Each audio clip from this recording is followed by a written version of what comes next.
మీ business విస్తరించాలనుకుంటున్నారా? మార్చి 16-17 హైటెక్స్ లో franchise India biggest ఫ్రో expo. 6 గ్యారంటీల హామీపై రేవంత్ రెడ్డి ప్రభుత్వం గెలిచిందా ఓడిందా?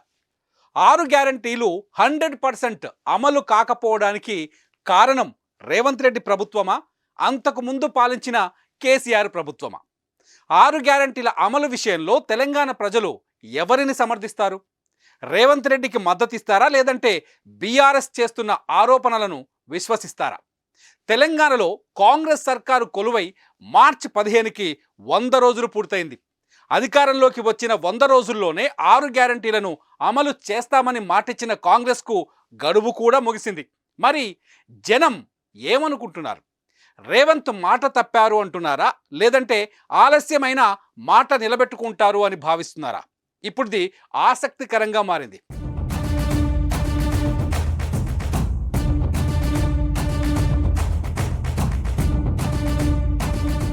కాంగ్రెస్ పార్టీ ఇచ్చిన 6 గ్యారంటీల్లో అత్యంత కీలకమైన హామీ మహాలక్ష్మి పథకం.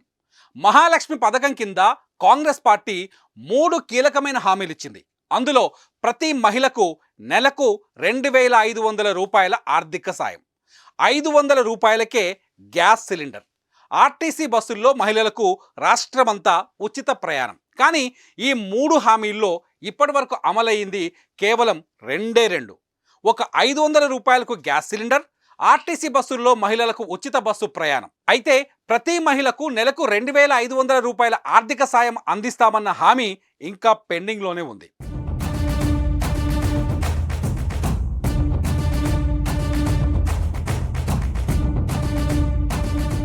రేవంత్ సర్కారు ఇచ్చిన 6 గ్యారంటీల్లో రెండో పథకం రైతు భరోసా.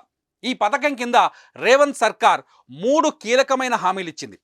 ప్రతి ఏడాది రైతులు, కౌలు రైతులకు ఎకరానికి 15,000 రూపాయల పెట్టుబడి సాయం అందిస్తామని చెప్పారు. ప్రతి ఏడాది వ్యవసాయ కూలీలకు 12,000 రూపాయల ఆర్థిక సాయం అందిస్తామని చెప్పారు. వరి పంటకు ఇప్పుడు అందుతున్న మద్దతు ధరకు అదనంగా మరో 500 రూపాయలు ఇస్తామని చెప్పారు. ఇందులో రైతులకు పెట్టుబడి సాయం అందింది. అయితే హామీ ఇచ్చినట్టుగా 15,000 రూపాయలు కాకుండా గత ప్రభుత్వం రైతు బంధు కింద ఇచ్చిన 10,000 రూపాయల ఆర్థిక సాయాన్ని అందించారు. వచ్చే పంట నుంచి 15,000 రూపాయలు ఇస్తామని ఇప్పటికే ప్రభుత్వం తెలిపింది. రైతు కూలీలకు ఆర్థిక సాయం కూడా వచ్చే పంట నుంచి మొదలవుతుందని ప్రభుత్వ వర్గాలు చెబుతున్నాయి. ఎన్నికల కోడ్ అమల్లోకి రాకపోతే మద్దతు ధరకు అదనంగా 500 అందించే అవకాశం ఉందని తెలుస్తోంది. ఇక గృహజ్యోతి పథకం రేవంత్ సర్కార్ అమలు చేసిన కీలక హామీల్లో ఇది కూడా ఒకటి.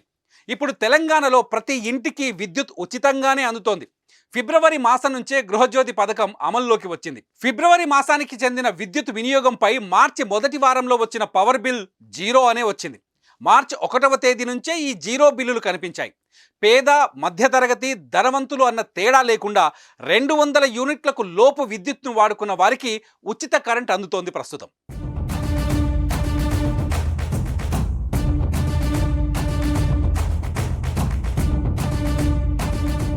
కాంగ్రెస్ ప్రభుత్వం ప్రకటించిన 6 గ్యారంటీల్లో మరో కీలకమైన నిర్ణయం ఇందిరమ్మ ఇళ్ళు. సొంతిల్లు లేని పేదలకు ఇంటి స్థలం ఇవ్వటంతో పాటు ఇంటి నిర్మాణానికి 5 లక్షల రూపాయల ఆర్థిక సాయం అందించడం. మార్చి 11వ తేదీన ఈ పథకం అమల్లోకి వచ్చింది. ప్రజాపాలనలో దరఖాస్తు చేసుకున్న వారిలో లబ్ధిదారులను ఎంపిక చేసి ఈ పథకాన్ని అమలు చేయబోతున్నారు. ఎన్నికల కోడ్ అడ్డు రాకపోతే ఈ పథకం అమల్లోకి వస్తుందని ప్రభుత్వ వర్గాలు చెబుతున్నాయి.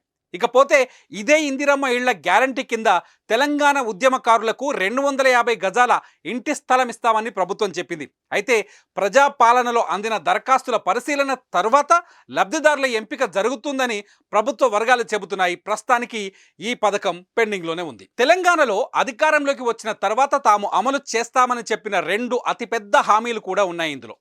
అందులో ఒకటి ఆరోగ్యశ్రీ కింద లబ్ధిదారులకు 10 లక్షల రూపాయల ఇన్సూరెన్స్ సౌకర్యం అందించడం. 2023 డిసెంబర్ 9వ తేదీ నుంచే ఈ పథకం తెలంగాణలో అమల్లోకి వచ్చింది. అయితే నెలకు 4,000 రూపాయల పెన్షన్ అందిస్తామన్న హామీ ఒకటి ఇంకా పెండింగ్లోనే ఉంది.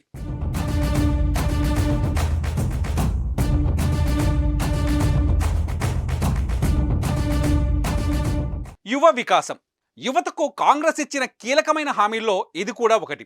విద్యా భరోసా కింద ప్రతి విద్యార్థికి 5 లక్షల రూపాయల పరిమితితో వడ్డీ రహిత ఆర్థిక సాయం అందిస్తామని కాంగ్రెస్ పార్టీ హామీ ఇచ్చింది. కాలేజీ ఫీజులు, కోచింగ్ ఫీజులు, విదేశీ చదువుల ఫీజులు వంటి వాటికి ఈ డబ్బును వాడుకోవచ్చు. కానీ ఈ హామీ ఇంకా అమలులోకి రాలేదు. ఇకపోతే ప్రతి మండలంలో తెలంగాణ ఇంటర్నేషనల్ స్కూల్ ఏర్పాటు చేస్తామని చెప్పింది. ఈ హామీ కూడా అమలు కాలేదు. అయితే ఈ 2 హామీల అమలుకు 100 రోజుల సమయం సరిపోదని విశ్లేషకులు చెబుతున్నారు. దీనికి మరింత సమయం పట్టడం ఖాయమని తెలుస్తోంది. 6 గ్యారంటీల కింద కాంగ్రెస్ పార్టీ మొత్తం 13 హామీలు ఇస్తే అందులో 5 కీలకమైన హామీలను అమల్లోకి తీసుకొచ్చింది. మరో 8 హామీలను అమలు చేయాల్సి ఉంది. ఈ 6 గ్యారంటీలను అధికారంలోకి వచ్చిన 100 రోజుల్లోనే అమలు చేస్తామని చెప్పింది. కానీ అధికారంలోకి వచ్చిన తర్వాత కానీ తమకు రాష్ట్ర ఖజానా ఖాళీగా ఉందని తెలియలేదని, ఖచ్చితంగా ఇచ్చిన మాట నిలబెట్టుకుంటామని చెబుతోంది కాంగ్రెస్ పార్టీ.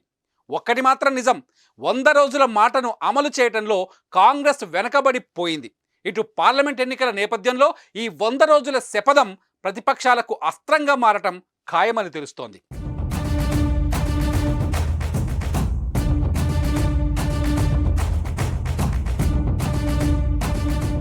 సుమన్ టీవీలో మీ పర్సనల్ అండ్ బిజినెస్ ప్రమోషన్స్ కోసం కింది నెంబర్కి కాంటాక్ట్ చేయండి.